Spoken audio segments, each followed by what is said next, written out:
I've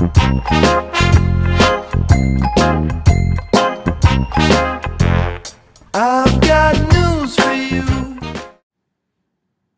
We're the two teachers. Welcome to CitizenView, where citizens come to talk. Here we are again talking about the most pressing issues in the political arena. And Andy, everyone's talking about talking. With words we govern, and every word counts when you're running for president. Well, with words we govern, and with words we campaign, and with words we put our foot in our mouth.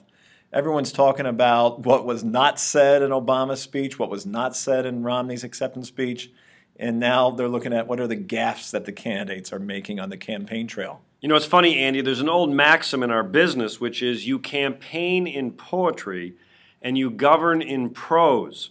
Well, I'll tell you this, we didn't learn a lot of poetry in school, and it's showing up. Romney is continually saying things and oops, I did it again. And Obama isn't all that far behind either on that count. Well, TV has really changed campaigning, and especially now that TV is so accessible through video on the internet and YouTube, because the slightest gaffe, the slightest mistake you make now gets broadcast instantly to the entire world. And so candidates have to put a premium on what's being called being disciplined, on staying to the message.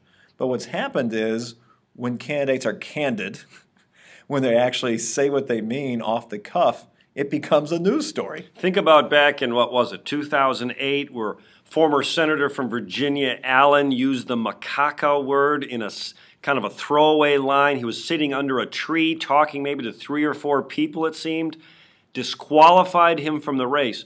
Andy, here we've got video or audio from a Romney speech that he gave to a private gathering. Now it's gone viral on YouTube, and it may cost him this election. As simple as that, a private conversation he had with a few donors. Let's not exaggerate our words here. I don't know if it's going to cost him an election. It is quite similar, though, in 2008, when Barack Obama was audio taped at a campaign event with his base supporters, just like Romney was with his base supporters, telling things to base supporters that they want to hear in order to give more money to the campaign. And it's a revelation that, you know, we have these candidates, and the first part of candidate is candid, and yet we don't expect them to be candid anymore.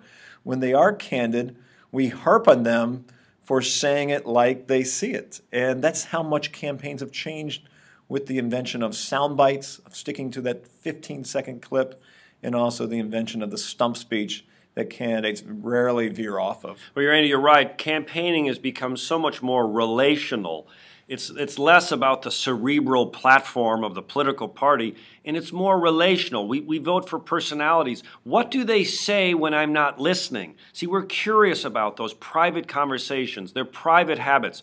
We know in modern marketing that you can make chicken salad look good, but for us as voters, it has to taste good, and we have to taste these candidates, per se.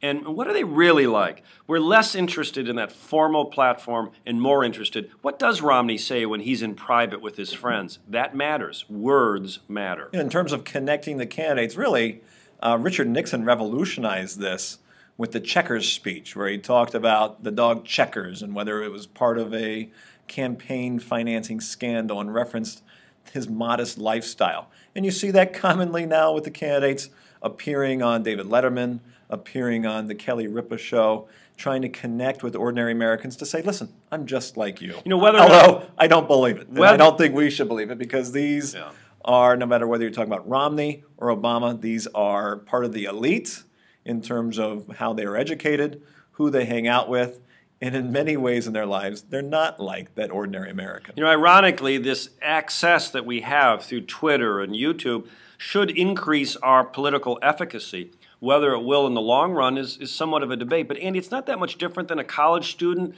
or a high school student looking to get into college. All of a sudden, what you posted on Facebook may cost you something. I mean, our private lives are no longer so private.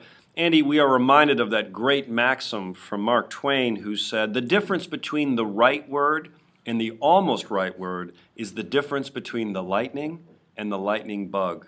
So it is in politics. Words matter. With words, we govern men. We're the two teachers, and this has been CitizenView. No fancy words, no fancy suits. Plain talk about issues you need to know. Just in time.